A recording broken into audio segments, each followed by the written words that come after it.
Let's also focus now on the kind of reactions that have come in. World leaders have all condemned the storming of the US Capitol by supporters of Donald Trump.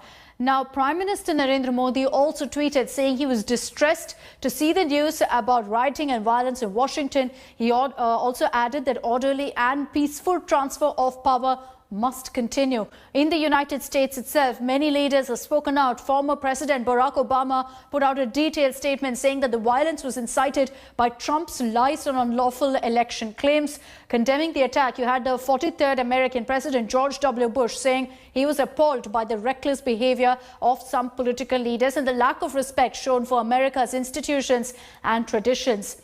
Bill Clinton and Hillary Clinton also took to Twitter and said that the attack on the US Capitol was fueled by over 4 years of poisonous politics. World leaders, besides Prime Minister Modi, also condemned the violence. UK Prime Minister Boris Johnson called for the violence to stop, saying it was disgraceful, and also said there must be a peaceful and orderly transfer of power. Canadian Prime Minister Justin Trudeau added that he is deeply disturbed and saddened by the attack on democracy in the United States. You know, Geeta, in the last many years, it's been United States that's always claimed to have held up the torch of democracy, that's always spoken about ensuring democratic institutions thrive, that democracy thrives in several other countries. And now, ironically, it's happening in American soil.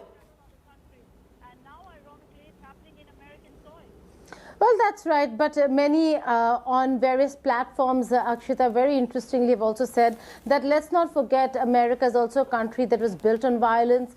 They removed the indigenous people of America through violence and took over the country. So there is a lot of violence in American history. Having said that, in the recent past, in the recent contemporary history of America, this certainly is unprecedented. It almost looks like America is going back to the old days than moving forward. And while you talk about democracy and being a beacon of hope and democratic rights, America certainly was showing the way. Not after what happened yesterday. Given that we've seen a lot of protests in many places across the globe, but breaching of the constitutional building of Capitol Hill, almost likening it to the parliament here in India, is something that is unprecedented, and the US administration will have to, Trump also as the president of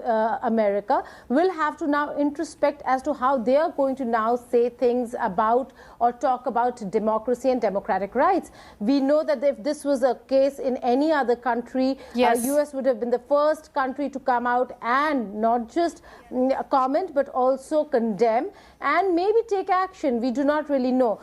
This time around it's happening in America, and we'll have to wait and see what really happens, while there is a lot of condemnation that America is receiving from various quarters and world leaders across the world. Okay, Geeta, thank you for joining us this morning with all the latest updates. Hi everyone, Preeti Chaudhary here. Hope you like this video. For latest news and analysis, like and subscribe to the India Today YouTube channel. And don't forget to press the bell icon to stay updated. Thank you for watching.